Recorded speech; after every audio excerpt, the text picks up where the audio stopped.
Thanks so much, Jenny. Yeah, we're here on the CBS Sports HQ set near the Riverwalk here in Tampa as we get ready for Super Bowl 55 on CBS. A couple things here. It's windy, if you can't tell, but you will see, and we're doing our best now to take care of that situation. Also, social distancing, still dealing with a global pandemic, so I'm off to the side here, feeling a little bit like Drew Carey in The Price is Right, a game show host. Let's bring in our guest that we have. To my left on the set, two-time Super Bowl champion Bryant Mcfadden and senior NFL writer Pete Prisco. We also have joining us here remotely the Wizard of Odds, Kenny White, Todd Fuhrman, and Emery Hunt. So we have a lot of props and picks against the spread to get to, so let's not waste any time. The way it's going to work is this.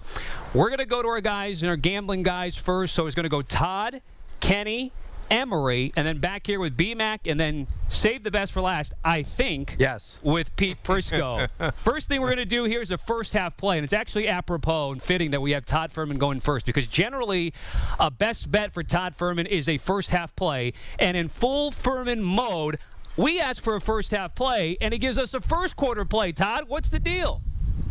I'm going to give you a little one-upsmanship here, Tommy, and normally, as you know, I tend to gravitate towards a first-half under as teams adhere to their game script, not looking to make the big mistake in a game of this magnitude. But I'm going to go one step further here, and I'm going to go under 10 in the first quarter of this game. When you look back at Super Bowl history, the reality of it is scoring is at a premium early on, especially in games involving Tom Brady. Now, I know the jersey colors are a little bit different, but the last 9 trips he's made to the Super Bowl, his teams have accounted for a grand total of 3 points in the first 15 minutes. You have to go all the way back as well to Super Bowl 32 to find the first opening possession where you saw a touchdown scored. We, of course, have seen a safety on the opening series. We've seen a kick return from Devin Hester. But typically those opening possessions are a lot of punts, which puts us in a very good spot. Meanwhile, Steve Spagnuolo, his numbers have been outstanding when it comes to defending Tom Brady in the past. You saw in Week 12, the Tampa scored 1 touchdown on their first 8 drives. They didn't pick up a first down on their first 4. Meanwhile, on the other side, I look at Kansas City, and this offense is a lot more methodical than people give them credit for. I know we always go, hey, this is the home run, it's coming over the top. But Kansas City not afraid to put together a 5 to 6 minute drive. I'm going to go under 10 in the first quarter and think defense dominates the first 15. Holy cow, they're getting ready to kick off, Todd. You should have just used the first 6.5 minutes under to save us some time. Hey, watch out. Here's the ball game. Todd, good analysis, and I agree. The Super Bowl is a different animal than the regular season. You just look, you sort through all the stats, and the one that got me the most, field goals over 40 yards are 54% in the Super Bowl. In the regular season, they're over 65%. There's an 11 and 12.5% drop-off. There's so much pressure on field goal kickers. There's so much pressure on every player in the field that's why these games are lower scoring. So I think it's going to be a close game. I think injuries are going to take a big effect in this game because the game is won in the trenches, and Tampa's getting healthy in the trenches, and Kansas City is weakening in the trenches. So give me Tampa in the first half plus 2.5. Yeah, I'm going to take Tampa in the first half plus 2.5. Reason being, it's the rematch game. And I think when you have rematch games, it's all about adjustments and little, tweaks and wrinkles that you throw in. So this game will be tighter in the first half before we see all-out chaos in the second half. So I will take the Bucs plus 2.5 in the first stanza. On my first half play, taking the under, I like to echo a lot of what Todd mentioned. He had some key points, especially regarding Tom Brady and the offenses he's been a part of in Super Bowl matchups. We usually see slow offenses from Tom Brady. I don't expect to see a lot of points. And then when you look at Kansas City's offense, remember the last time these two teams faced off in the regular season, we saw an explosion of points coming from Kansas City. You better believe Todd Bowles will put forth his best effort to slow down Pat Mahomes and the Kansas City Chiefs offense. So I think when you combine both aspects, when you look at Tom Brady historically having slow starts in championship-like ball games, not to mention the Buccaneers defense trying to make sure they find a way to make the Chiefs offense become a bit stagnant in the first half, my ideal play is taking the under. My best first half play is an easy one, and it's already a winner. Temperature under 50 degrees in the first half of Super Bowl week. It's freezing. This is Tampa. You kidding me? Warm it up. I'm going to give you a hot play, though. Here it is. Ready? First half, Kansas City Chiefs minus 2.5. Why? Blitz, blitz, blitz. That's what the Tampa Bay Buccaneers do. Who's the best quarterback in the league against the blitz? Patrick Mahomes. This game's going way over, and the first half is going to be Kansas City minus 2.5. All right, so Pete Prisco, like that first half play, the over 27.5. The guys have been taking KC minus 2.5 for instances where both guys like the Bucs at plus 2.5 in that first half play with the Todd Fuhrman first quarter special. All right, let's move now to the total where it's gotten up to maybe 57 and a hook where you're, depending where you're shopping at, but let's call it 56.5 is where we're sitting at right now. Todd, what do you got? I'm going to go under the total in this game. I don't love anything about it. I think the total is a touch inflated, as we typically see on the big stage. Ultimately, this game needs to stay close, because if one of these two teams can open up a double-digit lead, you're going to see game scripts thrown by the wayside, and you could definitely see the game go flying over the total. But when you look at Tampa this postseason, they've scored 41 points off opponents' turnovers. That's not a luxury they're going to be afforded against Kansas City, as Patrick Mahomes hasn't been intercepted yet. Of course, there was that muff punt against Buffalo that led to that short touchdown drive. But if you're asking both of these offenses to go up and down the field and account for more than 56 points, I just don't see it. And I still worry that Tom Brady hasn't been able to navigate through a Steve Spagnuolo-led defense in the past. I think Todd Bowles will have a slightly better game plan. They're going to make Kansas City dink and dunk, not give up those home runs. Under 56.5 for me. Yeah, 6 of the last 7 Super Bowls, if the total has been 50 or higher, have gone under the total. And the one that went over, it took overtime to get it over the total. Basically, 7 of the last 7 totals this high have gone under in regulation. You know why? Again, this is a different game. This isn't the regular season. This is the Super Bowl. This is winner take all. And you know what? When great offenses play against each other, they don't take as many chances because they're waiting for the mistake. They're waiting for the opponent to make the mistake, because when the opponent makes the mistake, game over. So they don't want to be the first one to make a mistake. They play a little closer to the vest early in these football games. Hey, I had New England and LA, 2 of the best offenses in football, and my projections in that game were 30 more total yards than I have in this one, and that was 16-3. Went way under the total. The pressure, I told you about the field goal kickers. You're going to have a missed field goal. And you know what? I just checked the forecast, Pete. It's not going to get any better down there. It's going to be rain all day long on Sunday with winds of 15 miles an hour. So that could really affect this game in a big time way, especially if the forecast right now it's saying rain maybe the first hour or 2 hours of the game. Maybe it goes a little bit longer. Maybe it rains the entire game. This total will crash to 50 or 51 if that happens. I'm going over. I think when you look at both quarterbacks, they're excellent. They're a great borderline Hall of Fame for the guy right now. And we definitely know Tom Brady is going to the Hall of Fame. We also know that they have explosive talent that can score in quick, short passes and take it a long way. And they also have those chunk play guys that we know they can go deep down the field. So I will see a lot of points scored here. I'm thinking 31-27 type ball game. I just think that in the second half, it'll resemble the last 3 minutes of an NBA basketball game with how everyone is just scoring at will. I think we'll see it get out of hand toward the back end of the third and into the fourth quarter. Come on, Emery. You know what time it is. You got to get under the covers. It will be under for me, and the reason why, the expectations for both offenses, right? People believe that we will see an onslaught of points coming from Kansas City and Tampa Bay. I think we will see points, but they will take a lot of time. I think both offenses will love to get the ground and pound attack involved, and that will take some pressure away from the quarterbacks, because looking at and understanding what you're going against, you do not want Pat Mahomes to beat you. And the same can be said for Kansas City's Chiefs defense going against Tom Brady. You do not want number 12 to beat you. You want to make sure they become one-dimensional and allow the ground and pound game to be a major emphasis in this ball game. So because of that, I take the under. Of course a defensive player takes the under. Are we surprised about that? Come on, B-Mac, we knew you would. But you know why it's going to be an over? Because they're not going to allow him to do the B-Mac. And you know what the B-Mac is? To hold and grab and mug on the way down with the coverage guy. No B-Mac in this game. They're going to call a lot tighter. The last 2 playoff games, both teams grabbed and mugged and held the entire game. This is the Super Bowl. The NFL wants points. This thing's going way over the total. No B-Macs in this game. No B-Macs in this game, according to Pete Prisco. Our analysts there are split in terms of the total, with a slight majority there with the under. All right, just a reminder, by the way, all of our props and point totals and spreads are from our partners at William Hill. So let's talk about this spread. It's a short number at 3, juice minus 120 to Kansas City, even money for Tampa Bay. Let's once again start. Todd, what is the play for you? You know, this is a de facto hedge of sorts, Tommy, because at 3, I think the number is right where it needs to be. It all depends on what you're going to attribute home field advantage being worth in this particular scenario for the Tampa Bay Bucs. At 3.5, it becomes a much different handicap, in my opinion, and would have me leaning towards the Bucs.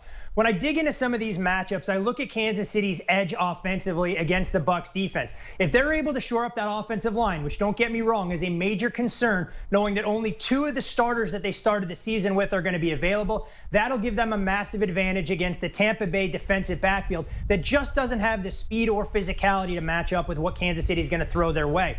Meanwhile, on the other side, Kansas City's strength, it's in their back 7. A guy like Rashad Breeland and L'Jarius Sneed are tough outs for Tampa's receivers, and I just don't trust this Bucs offense that's felt a little bit more smoke and mirrors even amid their resurgence down the stretch. So my lean at -3 is Kansas City. But full disclosure here, don't have a bet on the side just yet. Yeah, I'm on Tampa taking the points. And Todd mentioned, and I talked about it before, the offensive line for Kansas City beaten up a little bit now. You lose your 2 best offensive tackles. It was a 1.5 loss earlier in the year with Mitchell Schwartz. Now they lose a point off their power rating, losing Fisher. Vita Vea coming back for Tampa. That's a 1.5 upgrade to that defense.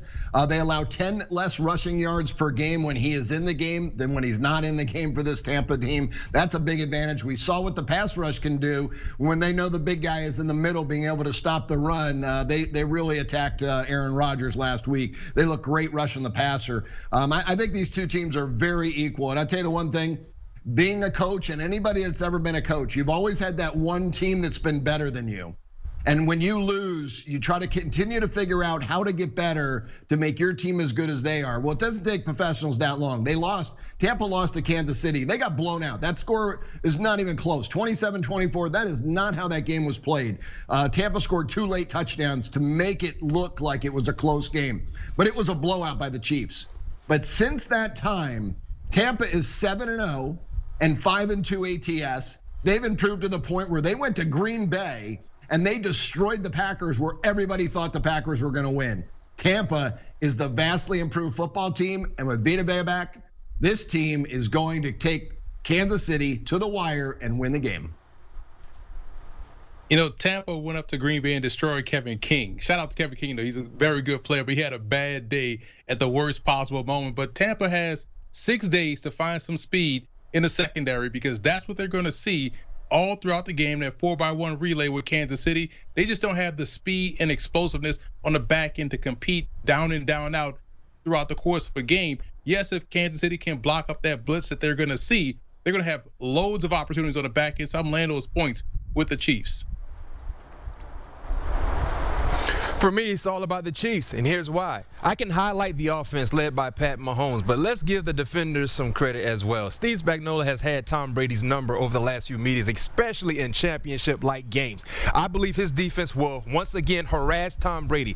Chris Jones, Frank Clark, they will put forth their best effort, not to mention Pete's favorite guy, Tyrann Mathieu. I think he's set up to have a huge game this upcoming Sunday. So defensively, they will find a way to neutralize Tom Brady and make things extremely difficult for Tom Brady. And then offensively, Andy Reid, historically speaking, has been known to be the best coach coming off a bye week. This is like a bye week last time I checked. So offensively, the adjustments, things of that nature, Andy Reid will have his best play calling sheet in front of him, ready to execute. And because of those things, I like the Chiefs laying 3. Smart man, B-Mac. You're a very smart man, and here's why. All they have to do, the Chiefs, to get this game going in their direction right from the start is Tyreek Hill to midfield and say, I'm here. I'm here. Remember me? The guy went for 200 in the first quarter last time. They can't cover him.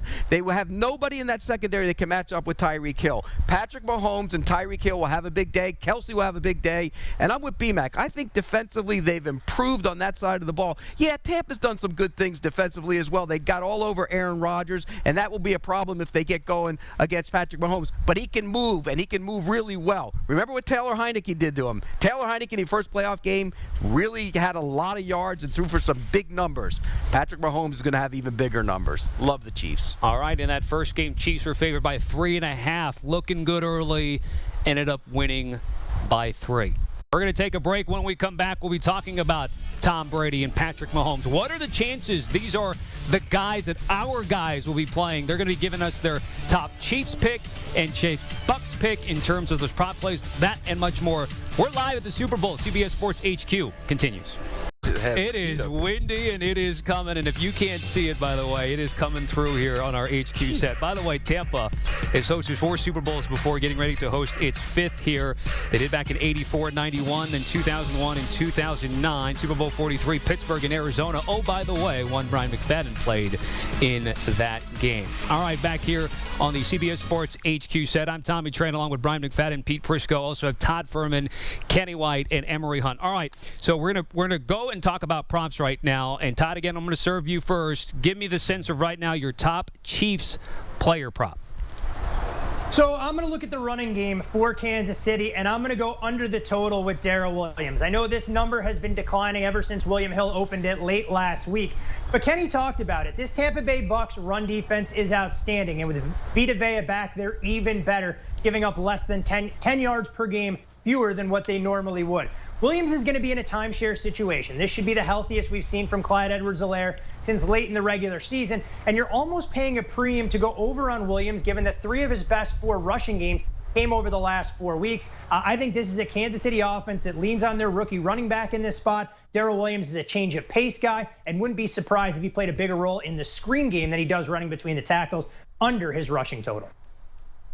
Yeah, Todd, I love that one a lot still. But I went with a guy that I think is drastically overinflated now. The numbers just continue to go up and up and up. And I'm sure this is going to even get higher. So anybody that wants to jump on board, wait as long as you can. But I'm going under Patrick Mahomes' passing yards. They're at 334.5 right now. I just don't see that's the way the game's playing out. If it goes under 10 in the first quarter and they fill each other out, he's not going to have the same game. He's not going to throw for 200 yards in the first quarter. It's just not the same game. It's a different game. It's the Super Bowl. So much pressure. There's adjustments being made. And who knows? Tampa may make a 12-play, 80-yard drive on the first drive of the game and go down and take up 8 minutes off the clock. And then you get a 3 and out. So I'm going under right now. It's 334.5 yards. My projections, are pretty tight at 309. So I've got a 25-yard play right now, but I think this is going to go up. You're going to see the general public. They'll only play this over, so it could only go up. I'm going with the for sure money. That's Tyreek Hill going over 27.5 yards for his longest reception. He's a chunk playmaker. That offense is a chunk play gainer. They're going to put him in a slot and allow him to run that over route deep across the field. And good luck with someone from Tampa Bay trying to keep up with him. So I think that's an easier prop for me to hit right now on KC's side. For me, I'm targeting the Kansas City Chiefs, specifically the running back Clyde Edwards-Helaire, taking over. I think his number is 27.5 rushing yards. That's extremely disrespectful for the type of talent that he is, especially when he is healthy. Ty, you hit on some of the cool points regarding the ground and pound attack. It will be all about Clyde Edwards-Helaire because, yes, Tampa Bay Buccaneers, they have their anchor and their defense back in Vita Vea. But if you devote extra attention to trying to stop the ground and pound attack from Kansas City, you allow the cheetah, Travis Kelce, Mecole Hardman to have one-on-one opportunities. And I don't think that's the recipe the Buccaneers would like to utilize in this matchup. We will see more matchups in favor of Clyde Edwards-Helaire being able to exploit the defense from the Buccaneers and being able to get 28 yards in 4 quarters is all he needs. This is the best player prop going over 27.5. Kenny said that taking the over with Patrick Mahomes passing yards was the public, the general public. Well, call me Mr. Public because I'm going over. It's the obvious play in this game. What do the Bucs do? They blitz. They're one of the most blitz-happy teams in the league, and they blitzed even more in the playoffs. What does Patrick Mahomes do? He shreds the blitz. He's number 1 in passer rating against the blitz. The guy is phenomenal. Don't blitz him. Go back to the Ravens game. They blitzed him. See what happened in that. See what happens in those games. He will destroy this defense. He's going way over that number. All right. Thank you, Pete Public. Prisco, move on to the top Bucs player prop. Todd, you're up. I'm going to go under 4.5 receptions for Mike Evans. When you look at his total season-long body of work, He went over this number 9 times in 19 games, but you have to dig into some of the secondaries he did it against. Atlanta once, Carolina twice, the Giants, and James Bradbury was nicked up, the Bears, who were a little bit overrated in the defensive backfield. The only one that I have really well above average was the Rams, and that was largely in comeback mode. I look at Kansas City's secondary, and I think this is a group that doesn't get nearly the respect it deserves, whether it's Bashaud Breeland matching up with him directly or them trying to figure out a bunch of combination coverages. We've seen Mike Evans good for one big explosive play in a lot of these games, but typically when he steps up in class, he's not a high volume receiver, and I don't see any of that changing here. So I'm going to go under 4.5 receptions for Mike Evans. Yeah, I like that one too, Todd. I think, unders are going to be the way to look. The sportsbooks put up 500 props for a reason. They win. They've only lost 2 years out of 25 years booking props. And it's not this they win, they destroy the prop market every year. And but they do lose to professionals. And Pete, you know what?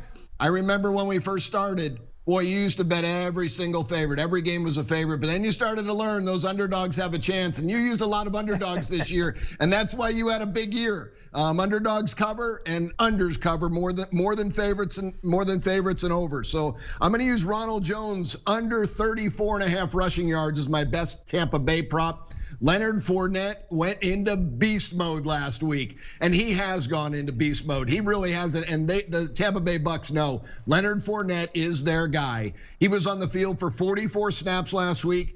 Ronald Jones, 18 snaps. I don't know how that doesn't get larger as this game goes on, because Leonard Fournette right now is playing his best football of the year.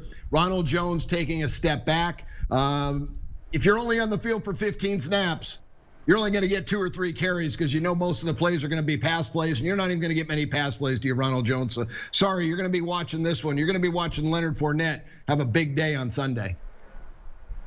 My favorite Bucs prop is Devin White going over 10.5 tackles and assists in this game. I don't think people give him enough credit for his running back background, being able to key the run game like he is. That's why he's been doing a great job. He's going to go over that number, 10.5 tackles and assists. I think the assist part is what makes this a very easy bet to take, because again, he's a former running back. He's keen on the run game. That's why he's able to get there and anticipate with the way he can. And plus, he's their tackling machine. This guy averages double-digit tackles a game. So look for him to do that again, go over that 10.5 number this upcoming Super Bowl.